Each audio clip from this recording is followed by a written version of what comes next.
Thank you for watching Let's Get Political. I'm, of course, your host, Alicia Reese. Today we have State Representative John Temple with us. Thank you for taking the time to answer these questions. Absolutely. Question 1. Who is your best friend at the Capitol? Oh, goodness. It's hard to pick one. Well, first of all, I'd be lost without my aide. She keeps me on track, keeps me all together. But that's one of the great things about being up here. I've met a lot of great people. A gentleman that I campaigned a little bit with, we share a district together. Jeff Holcomb is one. And then a gentleman that my family's become very close with is Rep. Shane Abbott. Who's your best friend from across the aisle? Oh, Rep. Franklin. He and I, fortunately, we sit behind each other, and so we've had a lot of great conversations. His wife is an educator, so we've had opportunity to talk a little bit about that as well.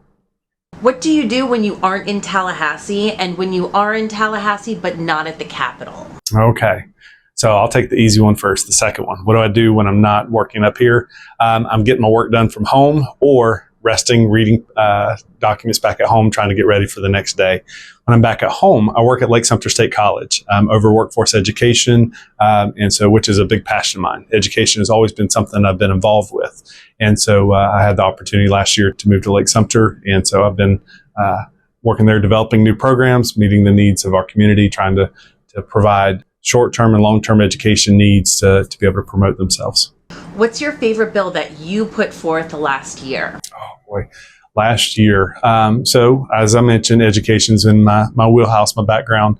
And so I had the opportunity to run a bill to change the start times for schools. Now they gave time for the schools to adapt and get everything in place, but moving the start times for elementary students earlier and the older students later to be able to help address some of the learning loss or the sleep needs, in which will also help mental health. What's a bill that someone else put forth that you didn't realize you were passionate about until you read it? Oh, goodness. This year, with the social media bill, I have, working with kids, I've seen the pros and cons from having that resource. And unfortunately, the younger they are, the less responsible they are with it. It becomes harder and harder as a parent to monitor that very closely. So, making them be kids and having them have the opportunity to grow up and mature and then have that opportunity to use a tool. Technology is great. There are goods and bads that come with it. I think limiting that opportunity for young people, making them communicate, learn how to talk to one another instead of sitting there texting each other. That's been a point within our house that we try to make sure that put your phones down and let's talk.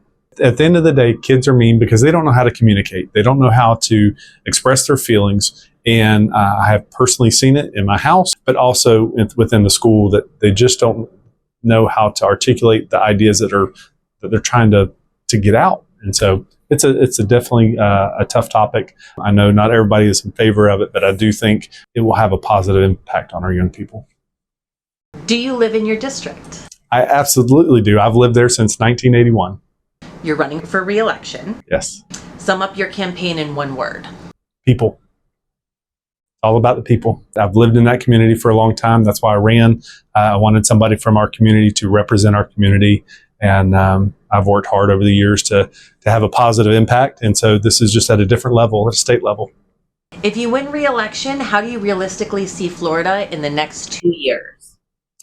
I see us continue the same kind of work that we're in now, in trying to continually make Florida safer, protecting our future, and particularly towards our kids, continually addressing insurance and the cost of living needs that was within Florida's control. There's some things that are outside of our control, but continually focus on those areas to make the life for all Floridians better. What's something about the Capitol that a lot of people don't know? A secret spot or a little known fact?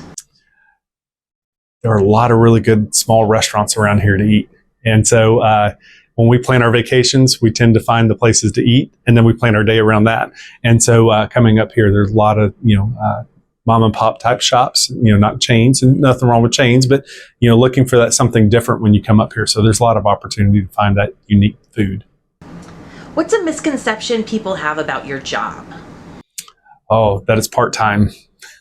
So when I come up here, my day typically runs from 7 to 8, 7 in the morning to 8 at night, from reading bills to working with other legislators to working with staff to reading other people's bills. So it keeps you pretty busy. And then, of course, trying to keep up with the responsibilities from home as well. If you weren't a state representative, what would you do? I'd be doing what I'm doing at home now. I love being working at the college as workforce, helping people find their passion, find their vision, helping them make a better life for themselves with a little bit of education or training. Within my workforce programs, I have some that are credit and some that are non-credit. And so, and that's what I've always believed when I worked in high schools, helping young people figure out their path. And at least they may not know it when they first graduate high school, but get started on a path, and then that can lead into something else. What's a fun fact about your job that people don't know? I go back to the one word answer, people. The number of people that I get to meet, and just recently had a former student come up here and present in front of a committee. So that was really cool to be able to see somebody that I had a part in their educational process, and to see them up here presenting and expressing their own ideas. It's really neat. What does your perfect day include? I'm going to kind of go the vacation route. We have a vacation every year where we start the first part of the vacation. Family and friends will come and be a part of that, typically at the beach, somewhere at the beach. And about halfway through, we'll go for the week. About halfway through, the friends and family go home, and my wife and I finish out the week. And so we get some time together as well. So that is my favorite time of year, when we go a trip to the beach with friends and family. Thank you so much for answering these questions. Absolutely. It's been my pleasure. Thank you so much for your time.